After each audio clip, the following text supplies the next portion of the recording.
Bonjour Michel Sardou, quel plaisir de vous accueillir sur TV5 Monde pour cette tournée exceptionnelle, ce succès phénoménal au Canada, bientôt au Liban et puis partout en France, encore l'Olympia, partout le triomphe de ces grands moments. Ce sont autant de chansons, oui, des chansons, finalement des moments, vous dites. Oui, nous avons tous ça. Je pense que notre vie, pas seulement mes chansons, d'ailleurs les chansons de tout le monde, toutes les chansons correspondent à certains moments de notre vie, de notre âge, de notre époque. Moi, je me souviens, je vais vous donner un exemple parmi d'autres, mais les chariots de feu, par exemple, c'est une merveilleuse histoire, un merveilleux souvenir que j'ai à Los Angeles. Et c'était à l'époque, Vangelis qui nous jouait, c'était la musique à la mode à l'époque, le grand tube, c'était les chariots de feu. Ouais. Les chansons ont toujours marqué votre vie. Et pourtant, c'est par le théâtre que vous avez eu envie de faire du spectacle. Ah oui, j'ai voulu commencer. Mais d'ailleurs, je conseille d'ailleurs à tous ceux qui veulent faire de la chanson un jour de quand même commencer par l'art dramatique, ça ne pourra pas leur faire de mal. Oui. Ça s'appelait Chacun sa vérité, la première pièce qui vous a donné envie de faire du spectacle. Oui. Oui, j'ai rencontré Jean Danet, pour lequel j'avais une immense admiration. Il était directeur d'un petit théâtre que j'adore, les Tréteaux de France. Et moi, j'avais 13 ans, je vais le voir. Et je lui dis, vous savez que je suis directeur de théâtre, monsieur. Il dit, ah bon, quel théâtre? Le théâtre de mon collège. Et j'aimerais vous engager, seulement voilà, j'ai pas beaucoup d'argent. Il me dit, ah, je vois que vous êtes un vrai directeur de théâtre. Une chanson dans le spectacle s'appelle Putain de temps. Oui. Parce que quand on regarde, vous avez dit, je crois une fois, le vrai succès, c'est de devenir un jour la nostalgie de demain. C'est ça, il faut, comment dirais-je, on va forcément être remplacé. Plein d'autres chanteurs vont venir avec beaucoup de talent et beaucoup de bonheur pour les autres, mais on a quand même, jusqu'à la fin de sa vie, on a nos chansons, nos chanteurs. Parce que petit, on écoutait ça, parce que à l'armée, on a été accompagné avec telle musique, on s'est marié, divorcé, que sais-je. Alors on garde avec nous la génération vieillie, avec nous, bien sûr. Bien que moi, je suis très surpris de voir des jeunes, très jeunes même dans la salle. Je dis, tiens, ils viennent voir peut-être à quoi ressemble le vieux, mais très sympathique. Mais c'est surtout ça, c'est une nostalgie de demain. C'est-à-dire que ce qui marche aujourd'hui, une chanson qui plaît aujourd'hui, va rappeler dans 10 ans, ah c'est vous qui chantiez ça, mais oh là là, à cette époque-là, j'ai rencontré une fille formidable ou j'ai perdu une fille extraordinaire. Écoutez quelques instants. D'accord.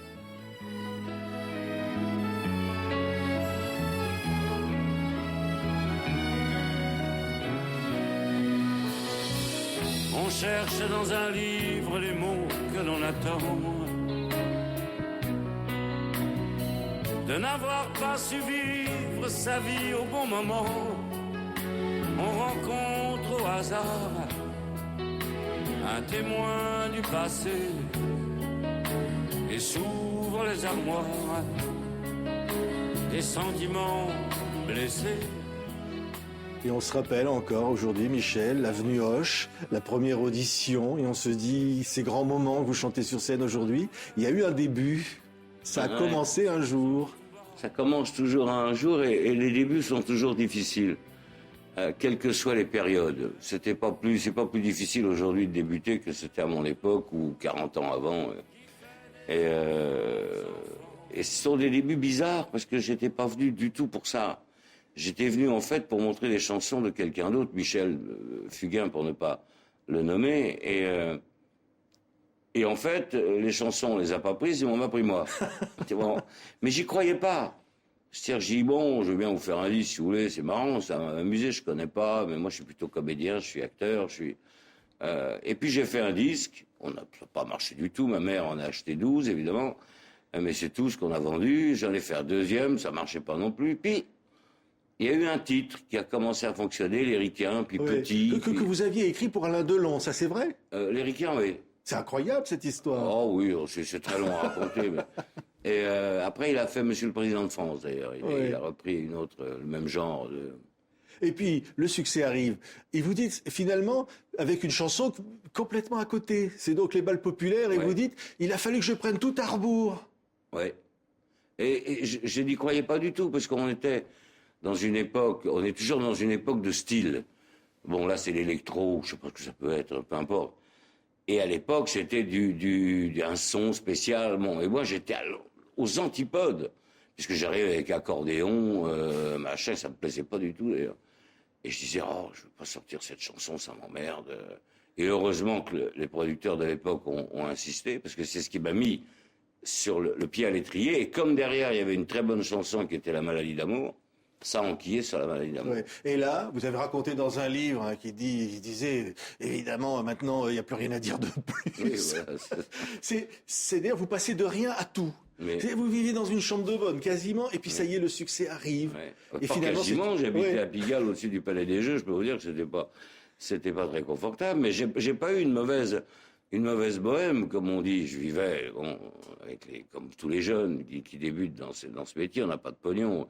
Et mon père ne voulait pas que je vive à la maison, puisque je voulais être artiste, il fallait que j'en vive. C'était la raideur de mon père.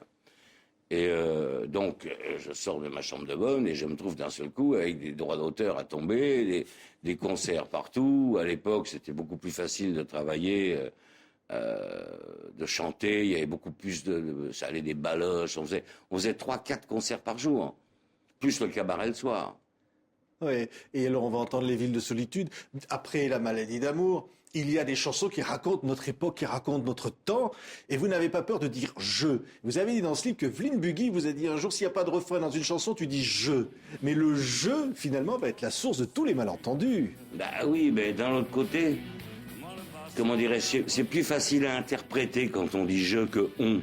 « On », c'est un con, c'est tout le monde, on s'en fout.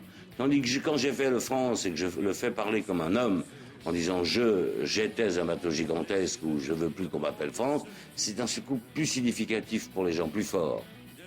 Les villes de solitude. Quand j'ai bu plus que d'habitude, me vient la fin d'incarnation. L'envie d'éclater une banque, de me crucifier le caissier, d'emporter tout l'or qui me manque et de disparaître en fumée. Mais dans les villes de grande solitude. Le grand Michel Sardou, Les villes de solitude, chanson prémonitoire de ce que l'on vit maintenant dans ces villes. C'était déjà là. Ouais. Et j'ai eu beaucoup de chansons comme ça qui étaient un petit peu en avance. Je le faisais pas exprès, je suis pas devin et je dis pas dans le marc de café. Mais... Et puis qui finalement sont complètement d'actualité. Je me dis merde, mais j'avais fait une chanson qui n'a pas été un grand succès, mais qui s'appelait On est planté. Et c'était un peu sur la dégringolade d'un homme qui, a son boulot, puis d'un plus son boulot, puis perd sa femme, puis perd ceci, puis perd ça, puis se retrouve dans la rue. Quoi. Bon. Et je disais, ça va plus vite que vous croyez. Et je me rends compte aujourd'hui que j'avais pas tort, en fait. Ouais. Bon, la chanson n'a pas été très plombée. C'était une chanson très, très lourde à porter, à chanter même. Bon, on l'a retiré du tour de chant parce qu'en fait, les gens viennent quand même pour se distraire pendant 2 heures pour oublier leurs emmerdes. Alors, je vais pas en rajouter en remettant 1 kilo dessus, mais c'était un peu vrai. Et puis des chansons, Le rire du sergent, même Le rire du sergent, une chanson drôle. Oui. Ça racontait aussi quand même quand vous êtes arrivé à l'armée et qu'on vous a dit qu'est-ce que vous faites dans la vie, vous êtes artiste et on se marre. On se marre, non seulement on se marre, mais quand vous arriviez à l'armée à mon époque, que vous étiez artiste mais pas connu, c'était immédiatement gonzesse, c'est un métier de gonzesse, enfin bon, vous voyez ce que je veux dire. Alors le mec qui m'a dit ça, évidemment, il a pris mon poing sur la gueule, j'ai fait 6 mois de prison, puis j'ai quand même fini capitaine et maintenant je suis colonel de réserve de l'armée de l'air. Ouais. Parce que quand même, on va dire, vous avez raconté dans ce fameux livre que vous avez eu 2 fois seulement une conversation avec votre père. Une fois, c'était pour lui raconter votre première nuit d'amour. Je ne sais pas si on peut le dire, parce qu'il faut lire le livre, mais vous pouvez peut-être nous le raconter. Oui, enfin bon. On va passer là-dessus. Oui. Bon. Et puis la deuxième, c'était quand même que vous avez été arrêté à Orly, parce que vous aviez voulu partir à Rio avec un copain. Je faisais déjà de la fuite fiscale sans argent. C'est ça. Je voulais aller monter une boîte de striptease à Rio, c'est mon rêve. Ça, je l'ai pas réalisé, je regrette. Mais vous avez réalisé un rêve, c'est qu'aujourd'hui, vous avez dit dans une interview, je chante pour l'avoine. Ça veut dire quoi, ça? Serge, j'ai des chevaux de course que j'aime beaucoup. Pas beaucoup, je suis un petit éleveur comme la plupart des éleveurs français. C'est-à-dire, j'ai 3 poulinières et puis j'ai quelques chevaux qui sont pas mauvais, qui courent soit à l'obstacle, soit en trot, soit bientôt au plat, là. Et je suis un passionné des chevaux. Je ne suis pas joueur, hein, je ne joue jamais, je ne joue pas au PMU, je ne suis pas un client du PMU. Mais j'aime mes enfants, quoi. Donc, alors, en ce moment, je chante pour l'avoine. Le prix d'un cheval, encore, ça peut être raisonnable. Quelquefois, c'est des sommes. Bon, mais ça s'adresse à des grandes fortunes. Ça, on oublie, ça ne nous concerne pas. Mais c'est relativement abordable. Mais après, il faut le nourrir. Oui, c'est tous les mois. Et un mauvais cheval bouffe autant qu'un bon. Hein. Alors, pour les nourrir, il y a par exemple une chanson qui s'appelle Les Lacs du Connemara, qu'on entend, qui vous a bien nourri vos chevaux. Oui. Et ça vrai. continue. Et il y a de beaux chevaux, Connemara. Et c'est une chanson que vous ne vouliez pas chanter. Non, il y en a eu parce que plein qui ont été des succès, vous ne vouliez pas la 7 chanter. minutes 40 d'un mariage irlandais, j'ai dit on va faire chier tout le monde. Et pas du tout, ça a marché. Mais comment ça se naît une chanson? Vous avez dit, je ne suis pas la France, je suis le France, alors on fait une chanson. Bah là, c'est né d'un incident technique. C'est-à-dire, on avait à l'époque des Moog. Et les Moog, c'était des synthétiseurs, mais encore à boutons, très compliqués à manipuler. Il avait pris un coup de chaud, le Moog. Et quand on est arrivé à la maison, qu'on l'a posé sur la table et qu'on a plaqué l'accord, il est sorti un son de cornemuse. Et là-dessus, Revaux, le compositeur, m'a dit bon, attends, faut que je change, je touche à rien. On va faire un truc avec des cornemuses. Et Pierre Delanoë, qui est mon co-auteur dans cette chanson, est parti en ville. Il a été dans une agence de voyage. Il a trouvé un dépliant sur le Connemara. On n'avait jamais été en Irlande. Et on voyait les noms Galway, Limerick, Gork, lac du Connemara. Oh merde! Et on pourrait faire un truc avec ça, c'est un titre magnifique. Et on a fait le lac comme ça sans avoir jamais mis les pieds sur le lac du Connemara. Est-ce que c'est besoin de l'entendre un tout petit peu quand même? Parce que tout le monde a envie de la chanter. Hein. Mais que la folie, ça se danse. Terre brûlée au vent des landes de pierre. Quand on a une chanson comme celle-là, Michel, qui est entrée dans la vie des gens, que tout le monde chante, on se dit là, bon sang, vous avez dit plusieurs fois, j'ai fait ce métier presque, je l'ai regardé devant moi, ou quelque chose à part moi, je l'avais pas forcément voulu. Vous vous dites, qu'est-ce qui s'est passé? Ben ça, on va dire que je pense qu'il n'y a pas de hasard, mais il y a des rencontres. J'ai eu la chance de rencontrer dans ma vie de très bons auteurs, de très bons compositeurs, d'excellents artistes qui m'ont apporté beaucoup. Vous parliez de Lynn Muggy tout à l'heure, c'est elle qui m'a appris, qui m'a mis le pied à l'étrier pour écrire. Pierre Delanoë, c'était un plaisir j'en oublie, Lemel, Barbelivien, plein d'autres, Vidalin,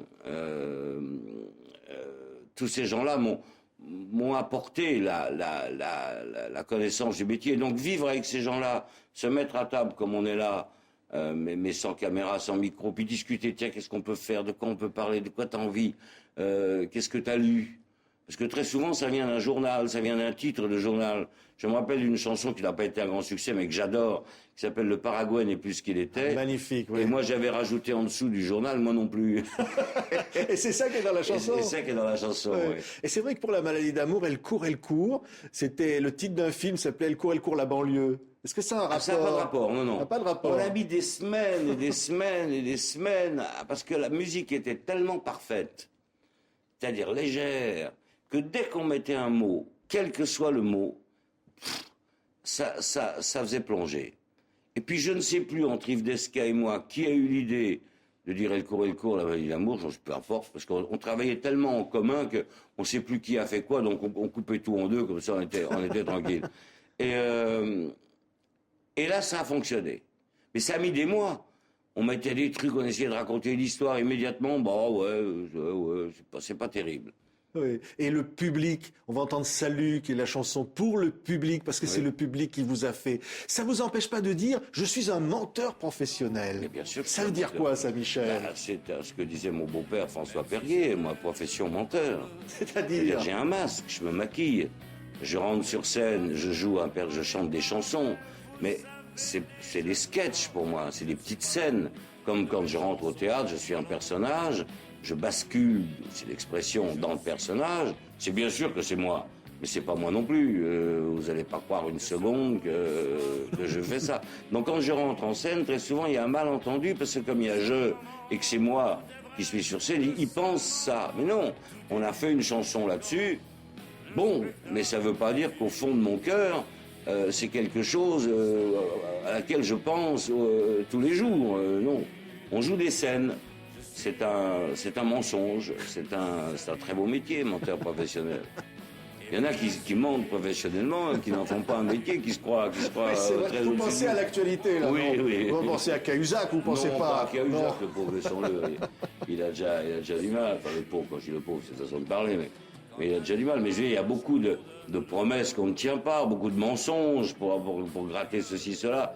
Et puis finalement, nous, au moins, on ment, mais on le dit. Oui. Et voilà, ce que vous voyez là, c'est un mec en smoking et machin, mais qui va rentrer tout à l'heure dans sa chambre et qui aura rien à voir, qui a une vie personnelle qui n'a rien à voir avec ce qu'il pense. C'est l'anecdote avec Barbara. Vous racontez une nuit dans une chambre d'hôtel où vous refaites le monde, et puis le petit matin, elle vous dit « Michel, j'en ai marre de te voir en noir, je vais aller t'acheter un pull ». Oui, c'est ça. Un pull, et puis elle venait dans ma loge me recoudre mes ceintures. Elle me mettait elle me cousait des paillettes bleues sur mes ceintures. Elle me disait... T'es trop en noir, venant d'elle, c'était quand même se foutre de la gueule du monde, parce qu'elle était entièrement en noir. Mais elle me cousait des paillettes sur ma ceinture noire. Oui. Et un jour, il y a Maurice Chevalier qui rentre dans votre loge et qui vous dit fais ce métier, sois populaire. Ouais, c'est le dernier spectacle qu'il a vu. Il est mort quelques jours après. Il venait qu'en matinée, il vient à l'Olympia, je ne le connaissais pas, moi. Et c'était l'ennemi mortel de mon grand-père. C'était les deux, parce qu'à l'époque, avant la radio, bien avant la télévision, bien avant tout ça, il y avait des vedettes régionales. Bon. Et mon grand-père tenait à peu près l'Afrique du Nord et la moitié du sud de la France. Et Chevalier était au-dessus. Donc, dans les mémoires de Chevalier, d'ailleurs, c'est épouvantable. Il bastonne mon grand-père, qui, soit dit en passant, était un imbécile. Il n'a pas vu venir la radio, il n'a pas vu venir le disque. Bon, ça, passons. Mais donc, quand j'ai vu Chevalier, pour moi, c'était l'ennemi de la famille. Il me voit, il m'embrassait. Mais il a raison d'être populaire. Oui. Mais c'est vrai que vous avez dit, en enterrant votre papa, vous avez pensé, en voyant certaines personnes dans l'église, tu es un sacré faux cul. Ouais. Non, mais il y avait de jolies femmes quand même, il y en avait beaucoup. Michel, il y a Je vais t'aimer, il y a des chansons populaires, ces grands moments de vie. Et quand je disais, ce sont des grands moments partagés avec le public, où le public a l'impression que c'est ses propres souvenirs qu'il emporte avec lui. Dans vos chansons. Je connais pas le public, en fait. Le public, pour moi, c'est un mystère. Parce que, pourquoi celle-là? Pourquoi cette chanson-là? Pourquoi ce concert-là plaît plus que l'autre, qui est très proche? C'est mystérieux, les chemins qui touchent le cœur du public. C'est mystérieux, une pièce de théâtre, par exemple. Un rôle qui va l'amuser, qui va le détendre, qui va le crisper, parce qu'il va dire, mais qu'est-ce qu'il fout là? Qu'est-ce qu'il a été foutu dans ce machin-là? Le public, pour moi, reste toujours un mystère. La seule chose que je dois dire où j'ai été très heureux dans ma vie, c'est que j'ai eu une fidélité du public. Parce que ça fait quand même 45 ans que je chante, et je comprendrais tout à fait qu'aujourd'hui, on dise, bon, ça va, le vieux, il est gentil, mais bon, il s'occupe de ses chevaux. Ce serait normal. Et ils sont encore là. Oui. Ça, c'est un cadeau que peu d'artistes ont finalement dans leur vie. Parce qu'en plus, vous, il paraît que vous êtes dit dès le départ, c'est accidentel, ça ne durera pas. Oui, vous disiez ça tout le temps. À chaque fois, je me dis que le prochain disque, c'est le dernier. Moi, même encore aujourd'hui. Hein. Oui, c'est pas. Mais pourquoi? Parce que je suis comme ça. J'étais le petit gamin. Alors, j'ai envie quand même de vous parler de ça, parce que c'était trop drôle. Je veux dire, le petit gamin qui élevait des grenouilles, qui faisait ses petits fromages. C'est ça, c'était vous dans votre enfance. Qui s'emmerdait dans sa province. Finalement, c'est ça. Vous dites, j'ai trompé l'ennui finalement dans ma vie. Je me suis marié 3 fois, j'ai trompé l'ennui. C'est vrai? Oui, peut-être. Peut-être. Je dis, je me suis emmerdé 2 fois sur mes mariages, mais bon, pas au début, au bout d'un moment, j'en avais marre. Mais j'ai toujours, comment dirais-je, j'ai toujours eu un désir de défi. Pour moi, la vie vaut la peine d'être vécue quand on relève des défis, pas des grands, on va pas. Mais se donner un challenge, se dire tiens, là mon challenge, on va parler de mes chevaux. Bon, mon challenge, c'est si je pouvais gagner un derby, si je pouvais gagner un prix, ça ferait plaisir. Je parle pas d'argent, hein, parce que alors, les chevaux on gagne vraiment pas. Mais si demain je peux jouer une bonne pièce d'un bon auteur et que ça marche et qu'on voit que derrière le chanteur il y a autre chose, il y a un autre travail de fait aussi, c'est un défi. Bon, voilà ce que j'aime. J'ai été pilote d'avion par défi. parce que ça m'amusait d'être seul au monde là-haut. J'aime relever ça. Et puis, parfois, vous avez perdu beaucoup d'argent dans tout ça. Oui. C'est que... Oui, mais... Vous avez même acheté un théâtre. Alors vous qui avez commencé... vous avez commencé directeur de théâtre de votre collège. Et puis ça m'a donné un plaisir immense. Au Peulière, un homme comme Philippe Noiret, paix à son âme, s'est levé, alors qu'il ne me connaissait pas personnellement, m'a pris dans ses bras, m'a dit, mais comment peux-tu mettre ton fric que tu as eu si de mal à gagner dans ce putain de théâtre où tu vas tout perdre? Bravo, il m'a dit. Eh ben ça va, j'ai été remboursé. J'ai été remboursé, c'est vrai qu'on a perdu de l'argent, mais d'un autre côté, on s'est fait plaisir aussi. Je vais vous dire la vérité, là je mens pas. Je ne fais pas profession menteur. L'argent n'est pas mon moteur principal. Le moteur principal, c'est le plaisir. Ouais. Voilà, il faut que je voulais un théâtre, j'ai eu. Ouais. C'est une connerie, tout le monde me l'a dit, je l'ai fait quand même. Tant pis pour moi. J'ai payé. Voilà, je ne dois plus rien à personne. J'ai payé, j'ai perdu. Il a fallu que j'aille ramer derrière après pour rattraper le courant, mais ça va. Et toujours prendre le public à contre-pied, l'amener ailleurs. C'est voilà. Ça aussi. Voilà, fait que vos spectacles mais si sont vous toujours faites pas différents. Les expériences ratées, vous pourrez jamais emmener le public nulle part. Vous pouvez emmener le public nulle part que si vous avez une vie, où vous avez été ailleurs. Si vous êtes là, tranquille, à attendre, à pas prendre de risques, à être prudent, à dire, je bouge pas trop, je prends pas de risques, que ce soit dans la façon de parler, dans la façon d'être, dans la façon de réagir, vous emmènerez jamais le public nulle part, ça n'existe pas. Et votre mère, elle vous dira toujours, souris, Michel. Ah oui, je sais. Vous qui détestez les photos, souris. Je ne suis pas mannequin, maman.